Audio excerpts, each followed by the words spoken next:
د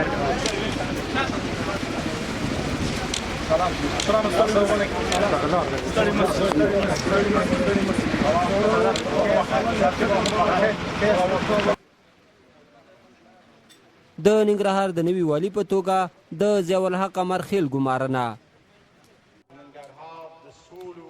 لوی دستوري او د خراغلاس ولسي غونډه چې له مرکزه پکې د چارو ادارې مشر محمود فضلي او د سیمه ییزو ارګانونو ادارې مرستیال هم ګډونوال وه.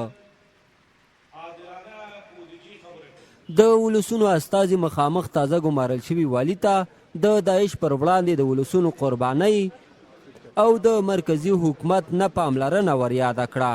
د کابل نه وروسته تاسو خپله وایئ چې دویم رای د ننګرهار وکړه، نو ننګرهار ته هم باید لږ شی وکړئ که نه ډېر شی وکړئ. سړک نشته، هغه ولسوالۍ چې بیخي هم دي سړکونه ورته نشته. هغه وجه دا ده چې دلته انکشاف متوازن انکشاف نشته. چا څه خوښوي هماغلته یې وړي. د ننګرهار مسؤلینو دا ستاسې مسؤلیت ده چې په هر شکل کېږي د ننګرهار امنیت او خصوصا د ښار امنیت اختطاف، هدفي وژنې او همدارنګه باجګیرۍ دلته اخیستل کېږي. خلک د باج د وجې نه دلته شپې نشي کولی.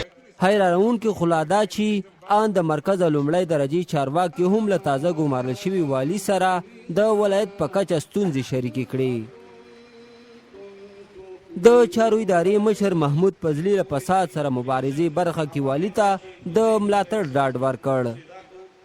در سره ولاړ یو لکه ورور غوندې، لکه حکومتي همکار غوندې، 40 ساعته د هرې ستونزې په هکله باندې، د هرې غوښتنې په هکله باندې چې د 22 ولسوالیو او د ښار د مختلفو نواحیو نه تاسو ته راځي، موږ به آماده یو چې تاسو سره همکاري وکړو.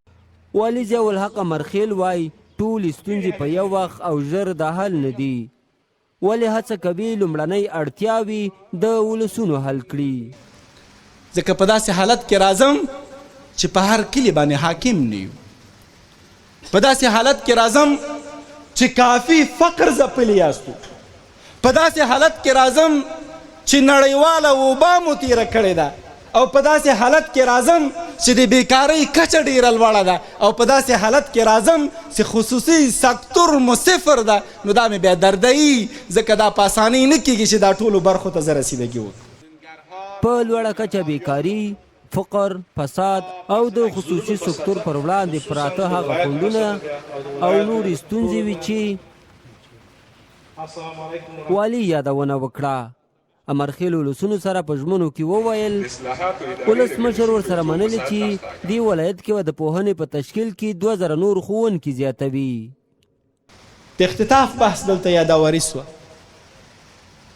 زه غږ کوم او د غږ ترڅنګه یوه هیله کوم زموږ د قضایي ارګانونو څخه چې د دوی په مقابل کې انعطاف پذیري ونه کړي. نن مو کې اختطافچي په خپل سزا ورسیږي، سبا هغه جرأت نسی کولی. نو زه ژمنه کوم په دې برخه کې به انشاءالله زه ټولو لارو چارو څخه استفاده کوم. ضیاءالحق مرخیل تر دې وړاندې په پارلماني چارو کې د دولت وزیر، د کرکټ بورډ غړی او په سیاسي او ولسي چارو کې د ولسمشر سلاکار و.